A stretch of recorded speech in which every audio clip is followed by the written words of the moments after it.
more sound, monsieur. Right there, money. Wants to do a claim life.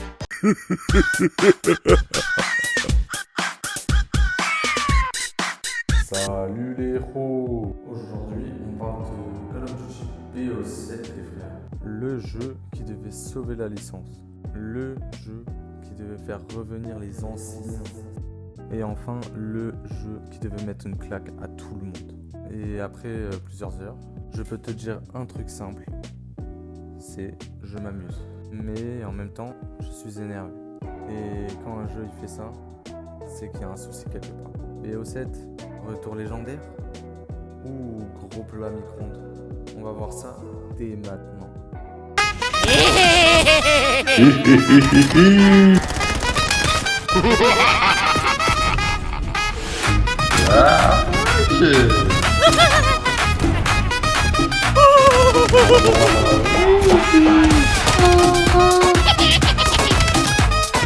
Tu lances une partie, tu prends une arme, tu tires, et là, petit sourire. Parce que oui, les armes sont bonnes. Ça claque, ça tape. Ça fait ce petit bruit satisfaisant qui te dit bien joué champion. Les fusils d'assaut sont stables, les SMG sont rapides, les snipers font mal. Sur les sensations pures, rien à dire. Évidemment, il y a un mais. Parce que sur 40 putains d'armes, t'en vois vraiment 5. Je m'explique. Toujours les mêmes. Le fusil d'assaut méta, le sniper méta, le reste. Où sont les putains de reste? S'il vous plaît. Ils sont là pour décorer le menu. C'est comme un buffet à volonté. T'as 200 plats, mais tout le monde prend les nuggets, mais personne touche aux légumes.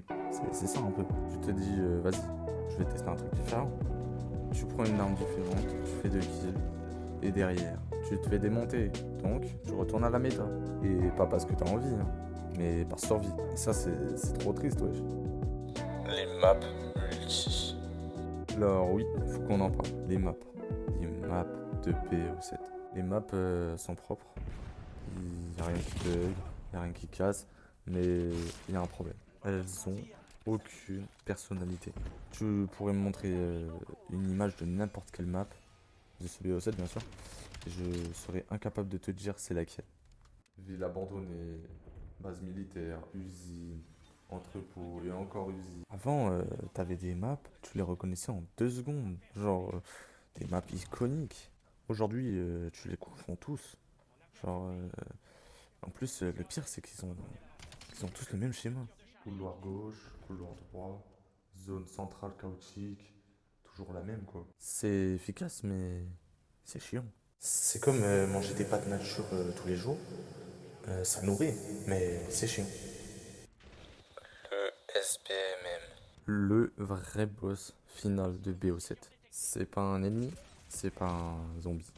C'est le SBMM. Le principe d'un SBMM, enfin du SBMM du coup, c'est de rééquilibrer les parties pour que chacun a des joueurs en face de leur niveau.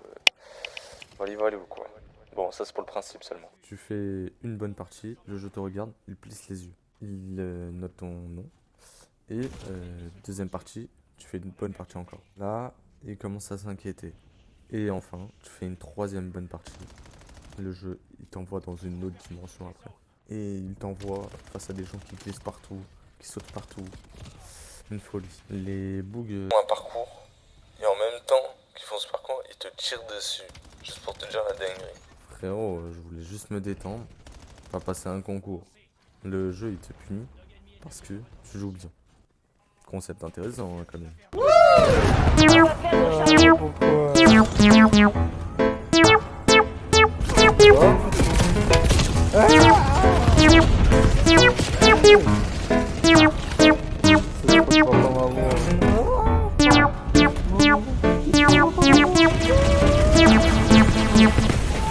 J'explose tout le temps.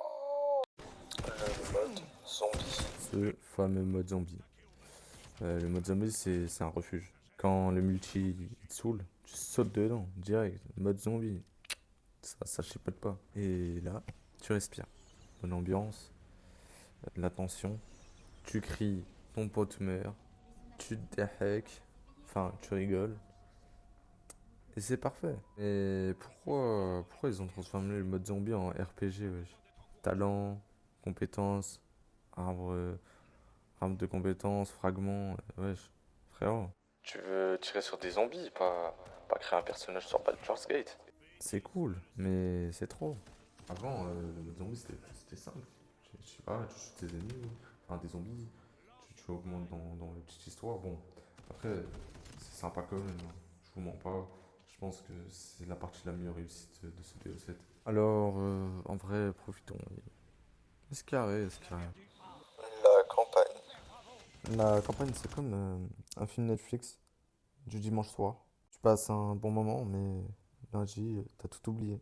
Les cinématiques sont cool, les missions sont sympas, mais l'histoire, bof. Trahison, complot, organisation secrète, merci, mais bon, on connaît. C'est pas nul, hein, mais c'est pas marquant. Le problème de fond. BO7 est pas mauvais. BO7 est frileux. Il n'ose rien. Il joue la sécurité. Il copie ce qui marche. Enfin, ce qui marchait avant. Et bah ça. Call of Duty, il peut mieux faire. Il l'a déjà prouvé. Mais là, il préfère ne pas prendre de risques. Malheureusement. Parce que son potentiel est tellement gargantuesque carrément. Qu'il est mal exploité. Enfin, qu'il est redondant. Parce que prendre ce qui marche et c'est tout, sans innovation, c'est un peu dommage quoi. Oh, conclusion! Au final, BO7 n'est pas un mauvais jeu. Faut être honnête. Quand tu lances le jeu, tu sais que tu vas t'amuser. Tu fais des kills, t'as des belles sensations, t'as Call of quoi. Mais son gros problème, c'est que ça n'innove pas du tout. Là, oui, certes, tu vas t'amuser, tu vas rager, tu vas recommencer, tu vas relancer une partie. Mais au bout d'un moment, voilà quoi, tu vas recommencer, ça fonctionne, oui. Mais c'est pas un jeu que tu vas en parler dans 5 ans. C'est vraiment pas un jeu qui va te marquer quoi. C'est pas un jeu où tu vas dire ah oui, ce jeu-là, cette dinguerie, ouais. BO7, c'est un jeu confortable. C'est un peu comme un vieux jogging où t'es bien dedans quoi. Mais tu sors pas avec. Et le vrai problème, c'est pas que BO7 est nul. C'est Call of Duty en fait se contente que de ça. Du confortable, du recyclé. Alors que cette licence a déjà prouvé qu'elle pouvait faire des choses folles, qu'elle pouvait nous choquer, qu'elle pouvait innover. Là, elle joue petit quoi. Et c'est dommage parce que BO7 avait le potentiel. Le gameplay est bon, les zombies c'est correct. La base elle est là quoi. Mais il manque ce truc. Ce truc cette étincelle là. Cette étincelle qui te dit ouais, ils ont osé. Et sans ça, BO7 reste ce qu'il est. Un jeu correct, un jeu sympa, un jeu qu'on lance. Et franchement, pour Call of Duty, c'est dommage, c'est triste. C'est tout pour cette vidéo, n'hésite pas à t'abonner, liker, partager et surtout laisse-moi ton avis en commentaire et sur quel jeu je pourrais